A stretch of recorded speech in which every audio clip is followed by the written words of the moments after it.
A new study by researchers at UPMC finds young people who recover from COVID might not be as protected as they think from catching the virus again.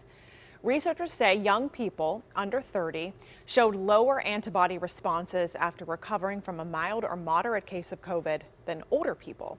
And that could mean that they are still vulnerable to getting sick again without that immunity. And joining us right now to talk about those findings is a senior author of that study, Dr. John Alcorn with the University of Pittsburgh School of Medicine and UPMC Children's.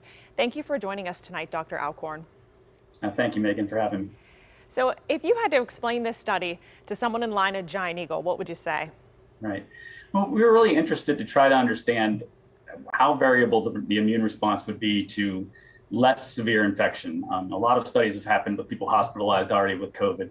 So we recruited people that went to an outpatient setting and saw their doctor last summer with a COVID infection and tried to measure their immune memory response or a way in which their immune system is going to react upon recovery from the virus.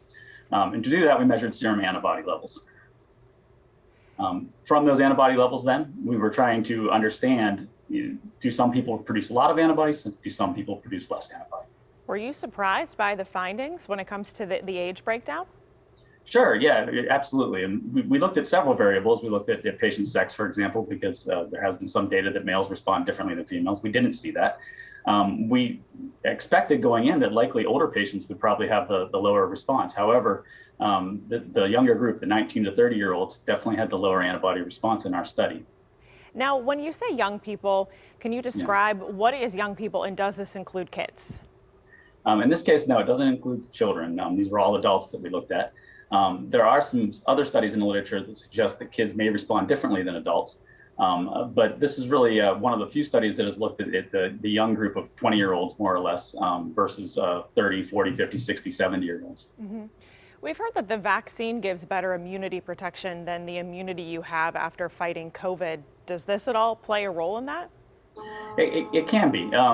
People with severe illness have very robust immune memory, and that's been known for a while now that people produce a lot of antibody if you were hospitalized with COVID. It might be very well that the vaccine is more immunogenic or drives stronger immune responses than mild infection. And this may explain partially why in young people that you might be seeing something like that.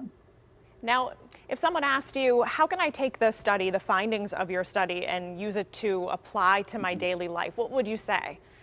Right. I mean, I think this is another piece of information that's going to help people make better decisions. There's a lot out there in the COVID space right now, and we all have daily updates about COVID boosters and vaccinations. This is another piece that might help to inform whether or not you think you should get a booster shot or whether you think you need a vaccine.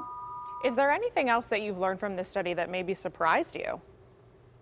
I think the biggest, surprise is that even with every age bracket, some people respond very small and some people have very large responses. Mm-hmm. And those people with large responses produce antibody that's very good at neutralizing the virus when we test in the laboratory, and some people don't.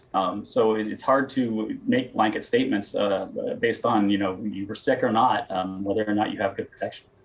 Dr. Alcorn, thank you so much for your time, and thank you for explaining the study to us. Sure thing. Thanks, Megan. You're welcome.